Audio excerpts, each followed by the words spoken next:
राम राम सभी को। कैसे हैं आप सभी? उम्मीद करता हूं आप सभी बहुत अच्छे होंगे और आपकी तैयारी है वो बहुत अच्छे से चल रही होगी। और अगर आपकी तैयारी बहुत अच्छे से नहीं चल रही तो अब उसको बहुत अच्छे से कर लीजिए, क्योंकि अब आपके पास एग्जाम के लिए ज्यादा समय नहीं बचा हुआ।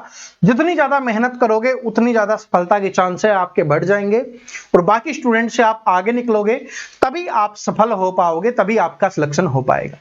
ये आज वाली क्लास है, ये आपके एचएसएससी ग्रुप डी एग्जाम के साथ साथ आपका हरियाणा पुलिस का एग्जाम होगा, आपका सीटी मेंस के जितने भी एग्जाम्स हैं जिसमें इंडिया जीके के क्वेश्चंस आएंगे उनके लिए इंपॉर्टेंट होने वाली है।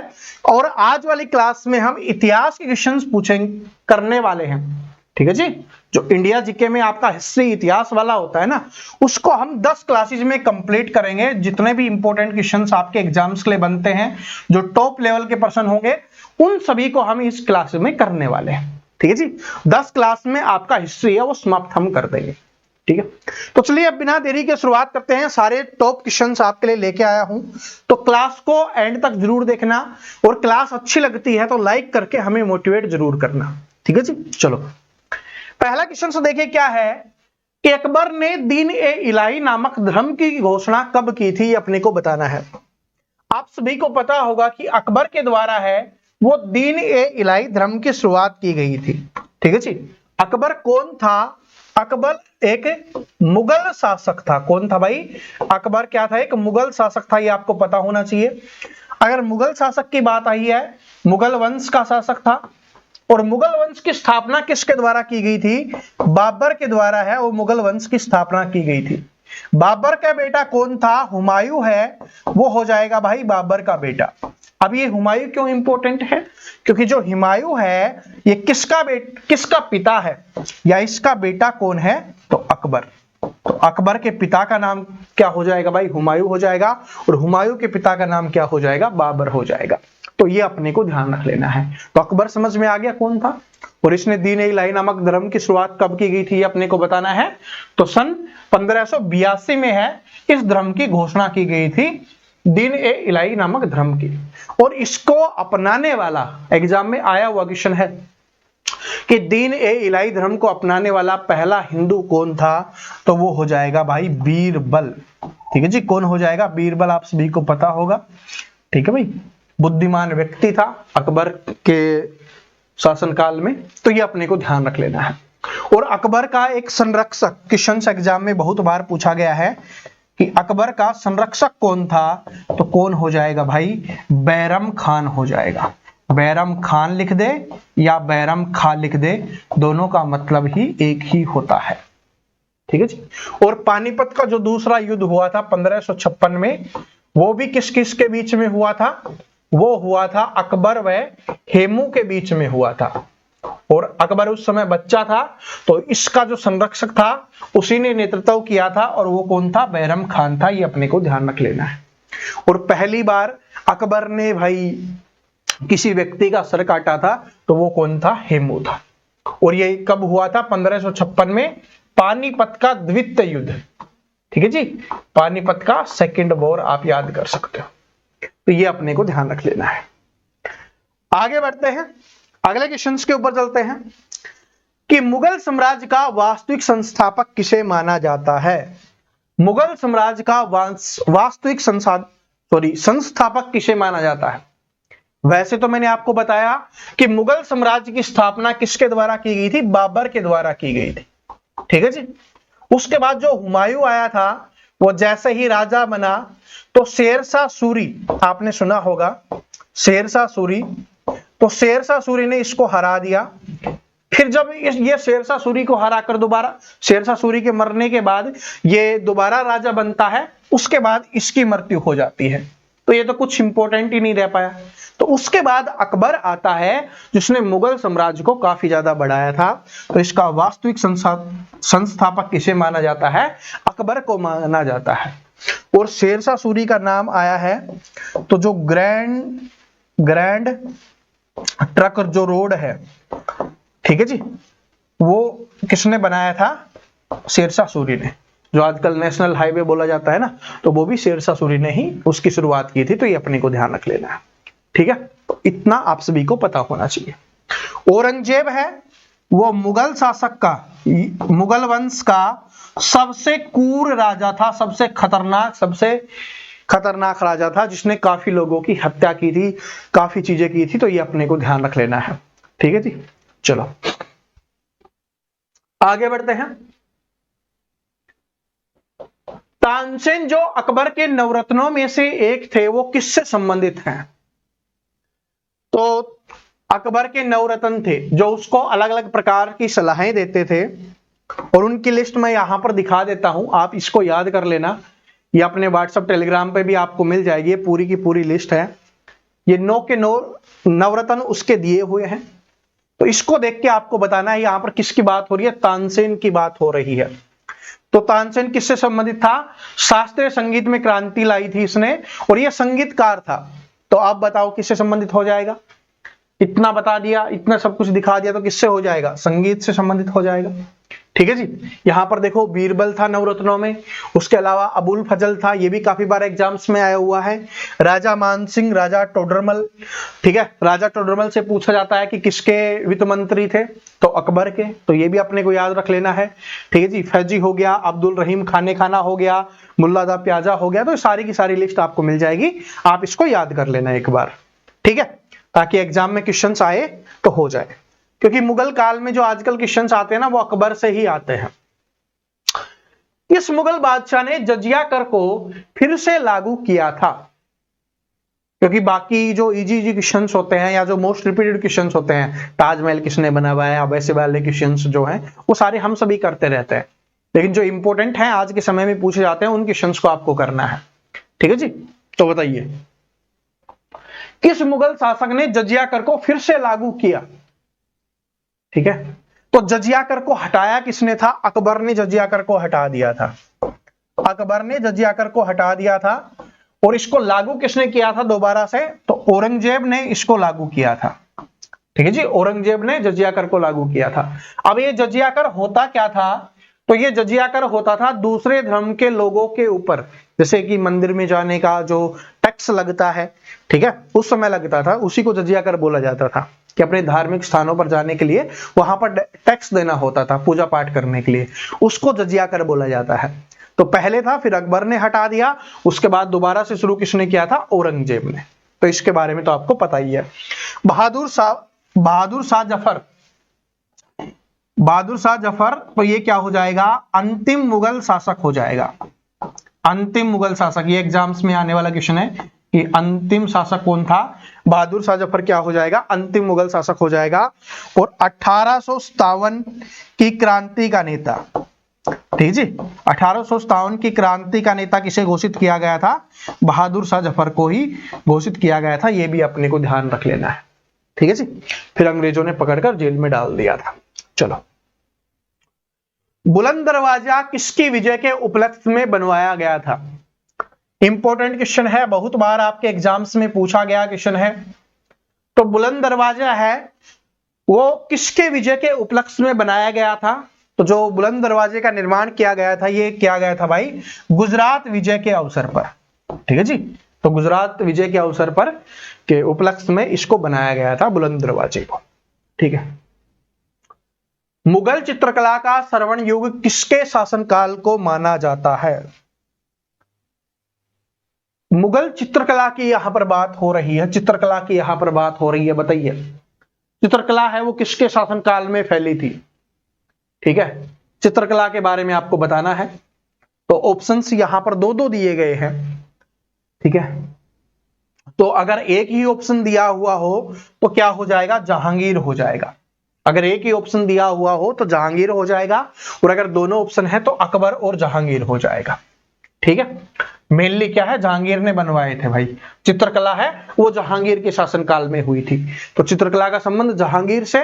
इसके अलावा दूसरा पूछता है, ऐसा ही है, वो है शिल्प कला। ठीक है, चित्रकला का मतलब तो समझ गए होंगे, पेंटिंग वाला है, कि पेंटिंग डिजाइन वाला है। और शिल्प कला का मतलब होता है जो निर्माण किया गया था। और आप सभी को पता है जो निर्माण हुए हैं वो किसके काल में हुए हैं? शाहजहां के। तो अगर पूछे कि जो मुगल शिल्प कला का स्वर्ण युग किसे कहा जाता है, किसके शासनकाल को, तो वो शाहजहां का शासनकाल हो जाएगा। चित्रकला में किसका हो जाएगा? जहांगीर का हो जाएगा। ठीक है जी। सबसे क्रूर राजा कौन सा हो जाएगा? औरंगजेब हो जाएगा। ये अपने को ध्यान रख लेना है। सबसे बड़ा राजा या जिसने सबसे ज्यादा विस्तार किया मुगल वंश को, तो वो कौन सा हो जाएगा? वो अकबर हो जाएगा, सबसे प्रसिद्ध राजा। ठीक है, जिसने जजिया कर भी हटाया था। तो ये भी अपने को ध्यान रख लेना है। ठीक है जी। चलो, और इसके अलावा अगर पूछा जाए कि मुगल काल में अनपढ़ राजा कौन था, ठीक है जी, तो अनपढ़ कौन बना था? वो भी अकबर ही बना था, अनपढ़। ये भी अपने को ध्यान रख लेना है। आगे बढ़ते हैं अगले क्वेश्चन पे कि भारत का स्वर्ण युग किस काल को कहा जाता है? इस क्वेश्चन में और इस क्वेश्चन में डिफरेंस है। ये आपसे चित्रकला का पूछा था तो जहांगीर हो गया, शिल्पकला का पूछेगा तो शाहजहां हो जाएगा, लेकिन इसमें पूरा का पूरा पूछा है कि भारत का स्वर्ण युग है वो किस काल को कहा जाता है, कौन से काल को स्वर्ण काल कहा जाता है? तो ये कहा जाता है भाई गुप्त काल को। ठीक है जी। कौन से काल को कहा जाता है? गुप्त काल को स्वर्ण काल कहा जाता है भारत का। ठीक है। और भारत तो सोने की चिड़िया ही था, आप सभी को पता ही है। चंद्रगुप्त प्रथम ने किस उपाधि को धारण किया था? देखो, बहुत सारे स्टूडेंट के दिमाग में कंफ्यूजन हो जाता है।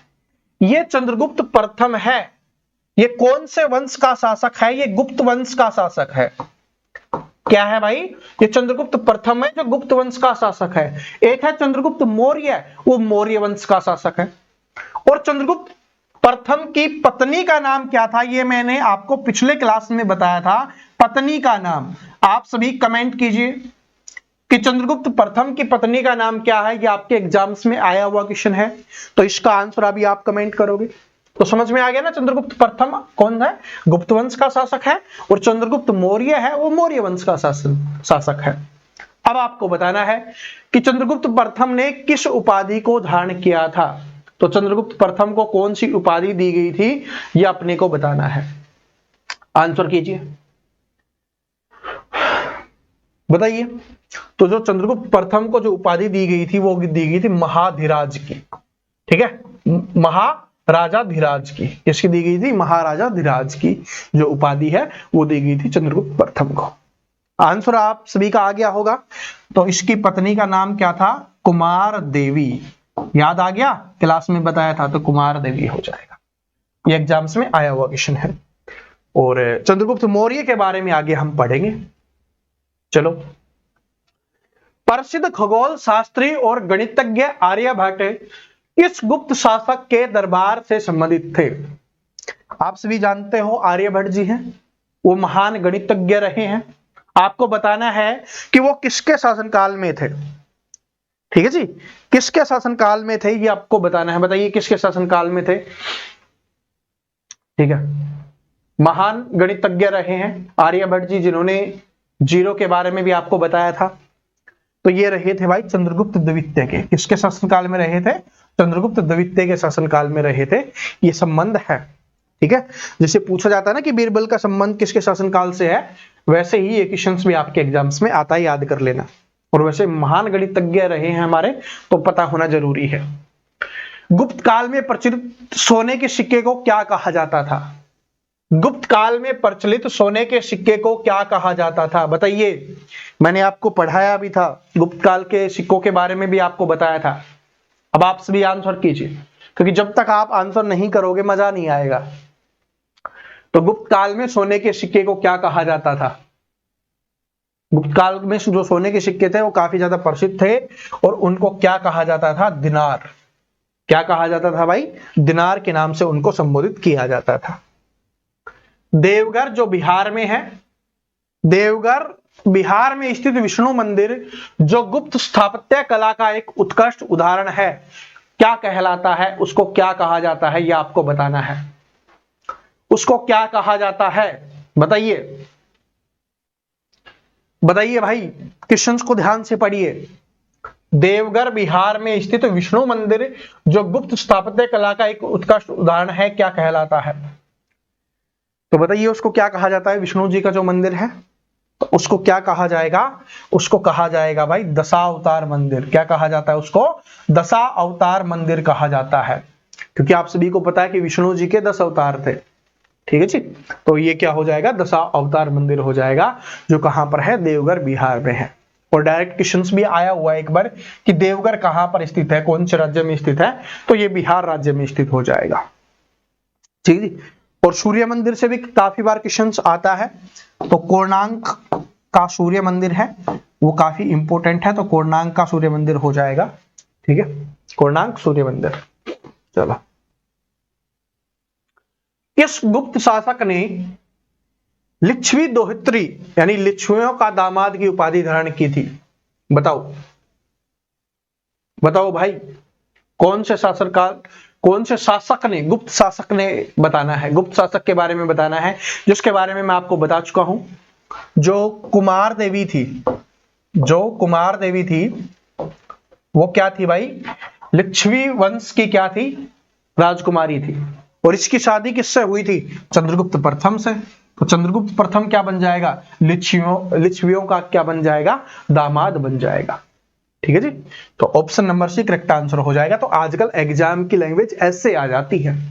आपने पढ़ा है, कुमार देवी के बारे में भी मैंने पढ़ा है आपको, चंद्रगुप्त प्रथम के बारे में भी मैंने आपको बताया, लेकिन ऐसे क्वेश्चंस आ जाएं तो आप दिमाग नहीं लगाते।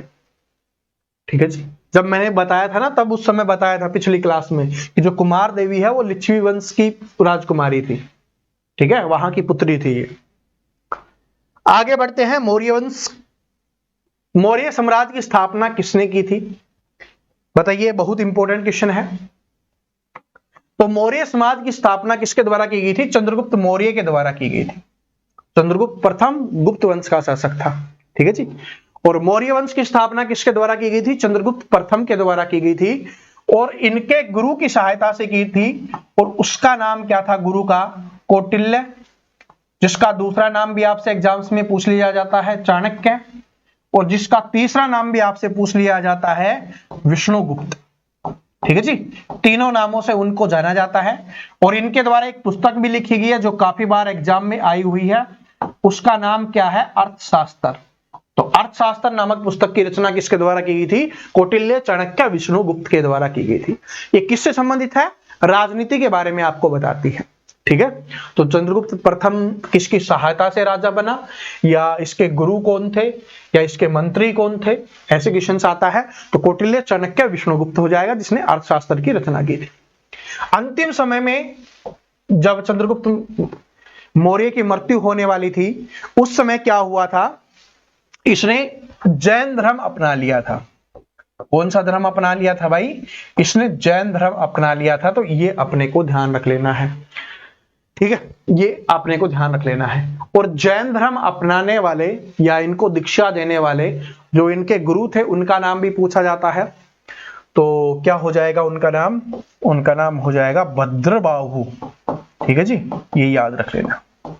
चंद्रगुप्त मौर्य के गुरु चाणक्य, कौटिल्य, लेकिन जैन धर्म अपनाने वाले या जैन धर्म के बारे में गाइड करने वाले, उनको दीक्षा देने वाले गुरु कौन थे? भद्रबाहु थे। ये अपने को ध्यान रख लेना है।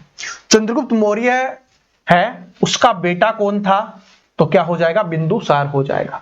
या अगर पूछा जाए कि मौर्य वंश का दूसरा शासक कौन था, तो वो कौन हो जाएगा? बिंदुसार हो जाएगा। ये मौर्य वंश आपके एग्जाम्स के लिए काफी ज्यादा इंपॉर्टेंट है, ये आप सभी के लिए बहुत ज्यादा इंपॉर्टेंट है, ये अपने को याद रख लेना है भाई। ठीक है जी, और मौर्य वंश की जो स्थापना है या उन्होंने जो शासन किया था 322 ईस्वी पूर्व से इन्होंने स्टार्ट किया था, 322 ईस्वी पूर्व से, और 185 तक इन्होंने क्या किया था? शासन किया था। 185 तक ईसा पूर्व तक क्या किया था भाई? इन्होंने शासन किया था। तो ये भी अपने को ध्यान रख लेना है। अब बिंदुसार का बेटा कौन था? बिंदुसार का बेटा हो जाएगा अशोक, चक्रवर्ती सम्राट अशोक। तो ये हो जाएगा बिंदुसार का बेटा हो जाएगा। या मौर्य वंश का तीसरा शासक कौन था? ठीक है, और एक बार एग्जाम में ऐसे भी क्वेश्चन पूछा गया था कि अकबर के दादा का नाम, अशोक के दादा का नाम क्या था? तो वो हो जाएगा चंद्रगुप्त मौर्य। और अकबर के दादा का नाम आ ही गया है, तो क्या हो जाएगा? बाबर हो जाएगा। ठीक है, और जो अशोक था, इसने कौन से धर्म को अपनाया था? इसने बौद्ध धर्म को अपनाया था। इसने कौन से धर्म को अपनाया था भाई? इसने बौद्ध धर्म को अपनाया था। कौन से युद्ध के बाद अपनाया था? कलिंग युद्ध के बाद। कौन से युद्ध के बाद? कलिंग युद्ध के बाद इसने अपनाया था। अब ये कलिंग का युद्ध कब हुआ था? तो 261 ईसा पूर्व ये युद्ध हुआ था। ये भी अपने को ध्यान रख लेना है। ये राजा कब बना था? 269 ईसा पूर्व क्या हुआ था, इसका राज्याभिषेक हो चुका था। क्वेश्चन को ध्यान से समझना कि अशोक की यहां पर बात हो रही है, अशोक का राज्याभिषेक कब किया गया था। अगर ऐसे क्वेश्चन आए तो 269 में क्या किया गया था, इसका अभिषेक किया गया था और इसके 4 साल के बाद इसने शासन शुरू कर दिया था। यानी 4 साल के बाद कितना हो जाएगा, 73 ईसा पूर्व। ठीक है जी, तो 73 ईसा पूर्व, ये अपने को ध्यान रख लेना है। तो 273 ईसा पूर्व से इसने शुरुआत की थी। ठीक है, 273 से शुरुआत की थी, मतलब ठीक है। और 269 में इसका राज्याभिषेक किया गया। 261 में क्या किया था, इसने कलिंग का युद्ध किया था अपने राज्याभिषेक के 8वें साल। ये भी इंपॉर्टेंट है, 8वें साल। ठीक है जी, तो ये अपने को ध्यान रख लेना है। ठीक है, और अगर यहां से एक क्वेश्चन और पूछा जा सकता है, किसने कब से कब तक शासन किया था, तो 273 से क्या हो जाएगा, 232 तक। क्या हो जाएगा, 273 से 232 तक इसने शासन किया था। ये अपने को ध्यान रख लेना है। ठीक है, और क्वेश्चंस कौन सा पूछा गया है, एक क्वेश्चन ये भी आता है कि मौर्य वंश का अंतिम शासक कौन था। मौर्य वंश का अंतिम शासक कौन था, जो 185 ईस्वी पूर्व में था, तो उसका नाम क्या हो जाएगा, उसका नाम हो जाएगा भाई बृहद्रथ। क्या हो जाएगा, ये हो जाएगा अंतिम शासक। पहला शासक कौन था, चंद्रगुप्त मौर्य। अंतिम शासक कौन था, बृहद्रथ। 322 से इसने शुरुआत की थी चंद्रगुप्त मौर्य ने, और अंतिम 185 पे कौन था, बृहद्रथ था। अब यहां पर चंद्रगुप्त मौर्य का भी आपसे पूछ सकता है, तो 322 से 298 तक, 322 से 298 तक कौन था, चंद्रगुप्त मौर्य था। 298 से 273 तक कौन हो जाएगा, बिंदुसार हो जाएगा। फिर 273 से 232 तक कौन हो जाएगा, अशोक हो जाएगा। और फिर अंतिम शासक कौन था, बृहद्रथ था। ठीक है, तो ये अपने को ध्यान रख लेना है, ये आपके लिए इंपॉर्टेंट है।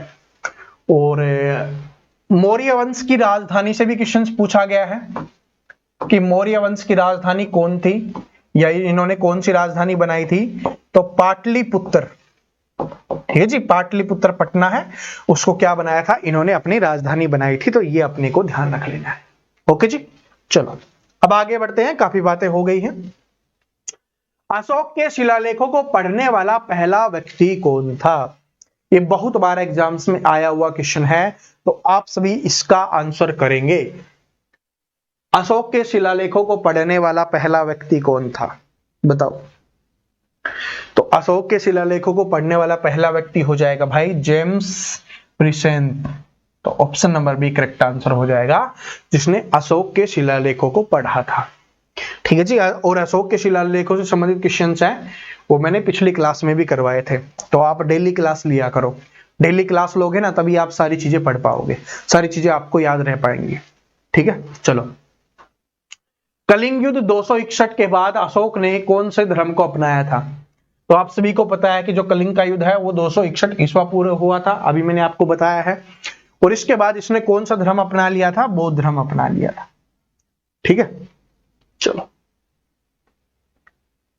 मौर्य काल में राजस्व एकत्रित करने वाले प्रमुख अधिकारी को क्या कहा जाता था, यह अपने को बताना है कि मौर्य काल में जो राजस्व इकट्ठा करता है उस अधिकारी को क्या कहा जाता था।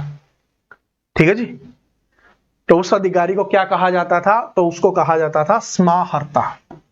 तो option number A correct answer हो जाएगा। और ये इंपॉर्टेंट क्वेश्चन है, ये आपके एग्जाम के लेवल का, जिस तरीके के आजकल क्वेश्चन आ रहे हैं ना आपके एग्जाम्स में, वैसा क्वेश्चन है। तो याद कर लेना, मौर्य काल में राजस्व एकत्रित करने वाला प्रमुख अधिकारी क्या कहलाता था, समाहर्ता उसको कहा जाता था। ठीक है, आगे बढ़ते हैं, अगले क्वेश्चन के ऊपर चलते हैं कि मौर्यकालीन शासन व्यवस्था पर अर्थशास्त्र ग्रंथ की रचना किसने की थी, तो आप सभी इसका आंसर कीजिए। अभी तो आपने बताया ही था कि जो अर्थशास्त्र की रचना किसके द्वारा की गई है, कौटिल्य, चाणक्य, विष्णुगुप्त के द्वारा की गई है। ठीक है जी, कौटिल्य, चाणक्य, विष्णुगुप्त के द्वारा। अशोक के किस स्तंभ पर सिंह शिरस या सिंहों की राजधानी है, जो भारत का राष्ट्रीय चिन्ह भी बना है, आप सभी को पता होगा। ठीक है, सारनाथ वाला जो स्तंभ आप देखते हो, तो आप सभी बताइए। ठीक है, आप सभी आंसर कीजिए इसका। तो सारनाथ स्तंभ तो मैंने बोल ही दिया, आंसर आपका यही है। ठीक है जी, तो ऑप्शन नंबर 1 करेक्ट आंसर हो जाएगा। जो आपने देखा होगा ना, वो 4 सिंह हैं, 3 दिखाई देते हैं, दिखाई कितने देते हैं 3, और टोटल संख्या कितनी है 4। जो एक पीछे वाला है ना, वो नहीं दिखाई देता। ठीक है, तो सारनाथ वाले जो स्तंभ है वो कहां से लिए गए हैं, अशोक से लिए गए हैं। ये भी अपने को ध्यान रख लेना है, किससे संबंधित है, अशोक से। चलो, गौतम बुद्ध ने अपना प्रथम उपदेश कहां दिया था। गौतम बुद्ध जी थे, उन्होंने अपना पहला उपदेश कहां पर दिया था, आप सभी आंसर करेंगे। कहां पर उन्होंने अपना पहला उपदेश दिया था। तो गौतम बुद्ध जी हैं, उन्होंने अपना पहला उपदेश कहां पर दिया था भाई, सारनाथ में उन्होंने अपना पहला उपदेश दिया था। प्रथम उपदेश कहां पर दिया था, सारनाथ में उन्होंने अपना पहला उपदेश दिया था। यह अपने को याद रख लेना है। अब बोध गया यहां पर दिया गया है, बोध गया कहां पर है, पहले तो ये पढ़ लीजिए। बोध गया क्योंकि एग्जाम्स में पूछा गया है, बिहार में है। और बोध गया में क्या हुआ था, उनको ज्ञान की प्राप्ति हुई थी। ठीक है, ज्ञान की क्या हुई थी भाई, प्राप्ति है, वो बोध गया बिहार में उनको हुई थी। ये अपने को ध्यान रख लेना है। ठीक है, बोध गया बिहार में कौन सी नदी के किनारे, ये भी पूछा जाता है। तो निरंजना नदी के किनारे, निरंजना नदी के किनारे है, उनको ज्ञान की प्राप्ति हुई थी। कौन से वृक्ष के नीचे, पीपल, पीपल के वृक्ष के नीचे है, उनको ज्ञान की प्राप्ति हुई थी। ये अपने को ध्यान रख लेना है। ठीक है जी। कुशीनगर में उनकी क्या है भाई, समाधि स्थल है उनका, ये अपने को ध्यान रख लेना है। और लुम्बिनी क्या हो जाएगा, उनका जन्म स्थान हो जाएगा। ये अपने को ध्यान रख लेना है। तो ये चारों ही आपके एग्जाम्स में क्वेश्चंस पूछे जाते हैं। इसके अलावा एक क्वेश्चन और पूछा जाता है कि गौतम बुद्ध के बचपन का नाम क्या था, बचपन का नाम, बचपन का नाम। तो बचपन का नाम क्या था भाई, सिद्धार्थ था। क्या था, सिद्धार्थ क्या हो जाएगा, बचपन का नाम हो जाएगा। बचपन का नाम क्या हो जाएगा, सिद्धार्थ हो जाएगा। ये अपने को ध्यान रख लेना है। अब बचपन का नाम आया है, तो इनकी माता जी का नाम भी आपको याद रख लेना है। तो क्या हो जाएगा, महामाया है, वो इनकी माता जी का नाम हो जाएगा। लेकिन इनके जन्म के 7वें दिन ही इनकी माता जी की मृत्यु हो जाती है। कौन से दिन भाई, 7वें दिन क्या हो जाती है, इनके माता जी की क्या हो जाती है, मृत्यु हो जाती है। तो जब इनकी माता जी की मृत्यु हो जाती है, तो इनका जो पालन पोषण किया जाता है, वो किया जाता है महाप्रजापति, महाप्रजापति गौतमी के द्वारा, जो इनकी मौसी थी, गौतमी के द्वारा। ये भी अपने को याद रख लेना है, महाप्रजापति गौतमी जी के द्वारा है। फिर इनका पालन पोषण किया जाता है, जो इनकी मौसी थी। इसके अलावा बौद्ध धर्म को अपनाने वाली प्रथम महिला, बौद्ध धर्म की प्रथम महिला भिक्षुणी आप बोल सकते हो, या प्रथम महिला जिसने बौद्ध धर्म अपनाया था, तो वो कौन हो जाएगा, महाप्रजापति गौतमी ही हो जाएगी, जो इनकी क्या थी, मौसी जी थी। ये अपने को ध्यान रख लेना है। ठीक है, इतने क्वेश्चंस आप सभी के लिए इंपॉर्टेंट है। आगे बढ़ते हैं कि बौद्ध धर्म के त्रिरत्न क्या है। ये तो मैंने कितनी बार आपको बताया है, तो आप सभी आंसर कीजिए। बौद्ध धर्म के 3 रत्न कौन से हो जाएंगे, बुद्ध धम्म और संघ। क्या हो जाएगा, बुद्ध धम्म और संघ। तो ऑप्शन नंबर 1 करेक्ट आंसर हो जाएगा, बुद्ध धम्म और संघ। चलो, बुद्ध ने मध्यम मार्ग का उपदेश किसके अति अन्याय के विरोध में दिया था, यह अपने को बताना है। बुद्ध ने मध्यम मार्ग का उपदेश किसके अति अन्याय के विरोध में दिया था, यह अपने को बताना है। बताओ किसके विरोध में उन्होंने ये दिया था। तो देखो कि भाई तपस्या एक भोगवाद वाली होती है, एक बहुत ज्यादा कठोर तपस्या होती है। भोगवाद वाली मतलब आराम से मजे करके काम चल रहा है, दिनचर्या चल रही है। दूसरा कठिन तपस्या कर रहे हैं, बहुत ज्यादा कड़ी तपस्या कर रहे हैं। तो दोनों को ही छोड़कर उन्होंने मध्यम मार्ग चुना था। तो समझ गए, तो ये हो जाएगा option number B correct answer हो जाएगा। भोगवाद का मतलब होता है भोग विलास वाली चीजें करके, और कठोर तपस्या होके बहुत ज्यादा कठोर तपस्या करके। ठीक है जी, तो उन दोनों के बीच का मार्ग उन्होंने चुना था। चलो आगे बढ़ते हैं। बौद्ध धर्म की स्थैर्यवादी शाखा को आमतौर पर किस नाम से जाना जाता है? तो बौद्ध धर्म की जो स्थविरवादी शाखा है उसको किस नाम से जाना जाता है, ये आपको बताना है। बताइए किस नाम से जाना जाता है? दो हैं, आप सभी को पता है, महायान, हीनयान, काफी ज्यादा प्रचलित है। तो इनमें से आपको बताना है कौन सा हो जाएगा। तो कौन सा हो जाएगा भाई? तो इसमें से हो जाएगा आपका हीनयान। क्या हो जाएगा? हीनयान। Option number B correct answer हो जाएगा। आगे बढ़ते हैं कि बौद्ध धर्म का प्रसार एशिया में करने के लिए किस मौर्य सम्राट को सबसे अधिक जाना जाता है? तो बताओ, आप सभी को पता ही है ये तो, इसके बारे में तो सभी को अभी बताया था। बौद्ध धर्म का प्रचार प्रसार किसने किया? जिसने बौद्ध धर्म को अपनाया था, और वो कौन था? अशोक था। क्या हो जाएगा? अशोक हो जाएगा। आगे बढ़ते हैं। बुद्ध शब्द का सार्थिक अर्थ क्या होता है? बुद्ध शब्द का सार्थिक अर्थ क्या?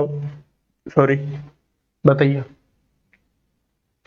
तो बुद्ध शब्द का ही सार्थिक अर्थ होता है भाई ज्ञानी या जागृत व्यक्ति। ठीक है जी, समझ में आ गया? तो क्या हो जाएगा? बुद्ध शब्द का ही क्या हो जाएगा? जो सार्थिक शब्द का अर्थ जो होता है वो होता है ज्ञानी या जागृत व्यक्ति।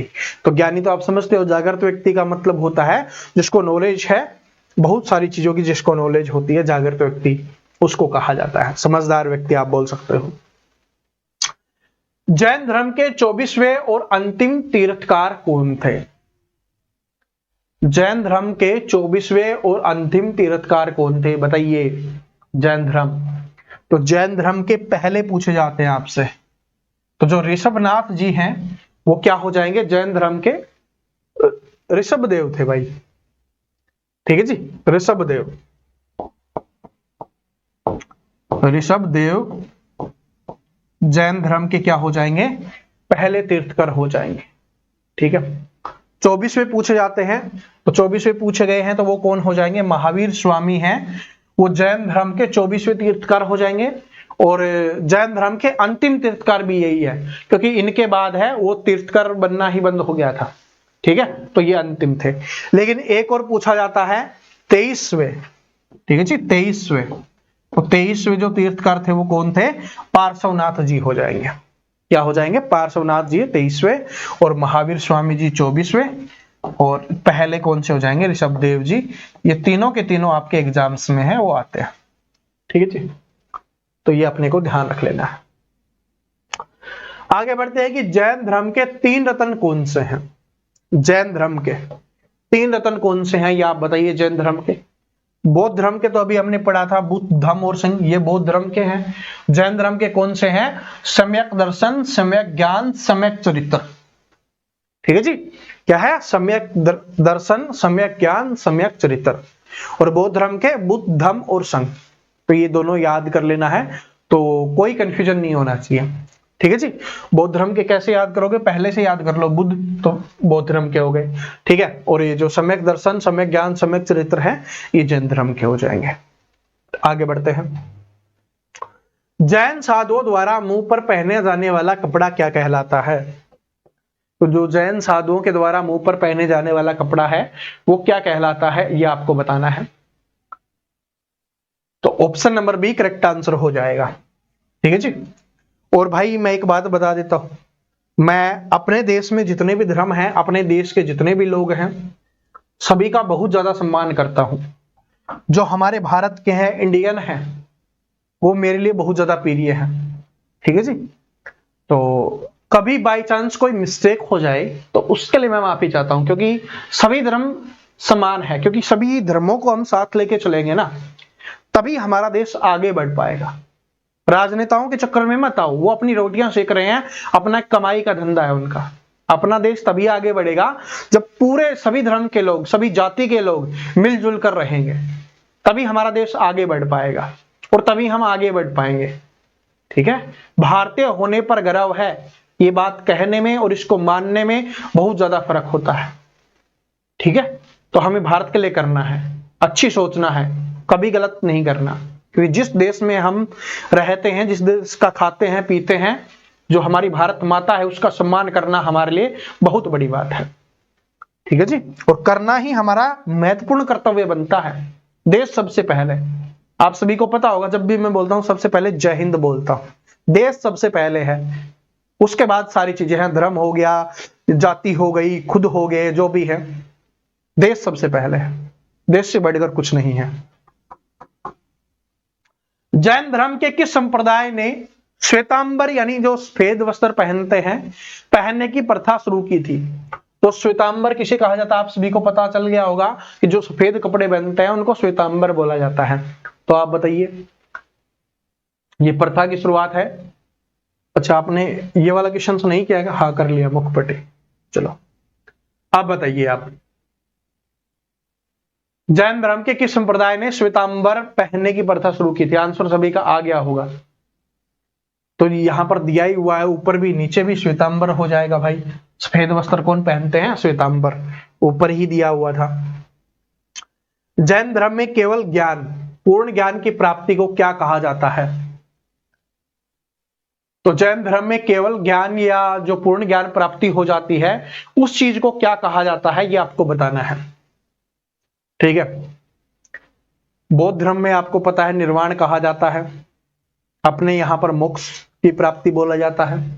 ठीक है, और जैन धर्म में क्या बोला जाता है? कैवल्य बोला जाता है। क्या बोला जाता है? कैवल्य बोला जाता है। ठीक है जी, आगे बढ़ते हैं। पार्श्वनाथ ने जैन धर्म के लिए कितने व्रत या वचन निर्धारित किए थे? जो पार्श्वनाथ जी थे उन्होंने जैन धर्म के लिए कितने व्रत या वचन निर्धारित किए थे? तो वो कितने हो जाएंगे? तो उनकी संख्या कितनी हो जाएगी भाई? 5 हो जाएगी। क्या हो जाएगी? 5 हो जाएगी। बाकी इन चीजों के बारे में डिटेल से आप अपने जो नोट्स हैं वहां पर पढ़ सकते हो। उसमें जैन धर्म के बारे में भी सारा डिटेल से बताया हुआ है, बौद्ध धर्म के बारे में भी डिटेल से बताया हुआ है, मौर्य वंश हो गया, गुप्त वंश हो गया, जो भी आज वाले हमने क्लास में पढ़ा है वो सारे के सारे अपने नोट्स में डिटेल से अवेलेबल है। और आपको अपने नोट्स कहां पर मिल जाएंगे? अपने ऐप पे मिल जाएंगे। ऐप का लिंक आपको डिस्क्रिप्शन में दिया हुआ है, या आप प्रवीण कटारिया क्लासेस भी सर्च करके वहां से जाके देख सकते हो। ठीक है, तो आपके जो नोट्स हैं उनमें बिल्कुल डिटेल से बताया हुआ है। ये आपकी क्या है? Revision class, practice class. ठीक है, जो क्वेश्चन छूट गए हैं वो नए क्वेश्चंस, तो ये सारी चीजें इस क्लास में आपको करवाई जा रही है। ठीक है जी, जो आपके लिए इंपॉर्टेंट है उन सभी का रिवीजन है वो यहां पर करवाया जा रहा है। तो उम्मीद करता हूं आज वाली क्लास आप सभी को पसंद आई होगी।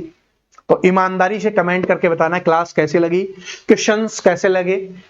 ठीक है, ये हमारी सीरीज है, ये आप सभी को कैसी लग रही है, ये आप सभी स्टूडेंट है वो कमेंट करके जरूर बताएंगे। और अगर आप नए हो, अभी तक चैनल को सब्सक्राइब नहीं किया, तो चैनल को सब्सक्राइब करके बेल आइकन को जरूर प्रेस कर लेना, ताकि आने वाली सभी वीडियो की नोटिफिकेशन आप तक पहुंच पाए और आप आराम से बहुत बेहतरीन तैयारी कर पाओ। मिलते हैं नेक्स्ट वीडियो में, तब तक हंसते रहिए, मुस्कुराते रहिए, पढ़ते रहिए। जय हिंद, जय हरियाणा, जय हरियाणवी।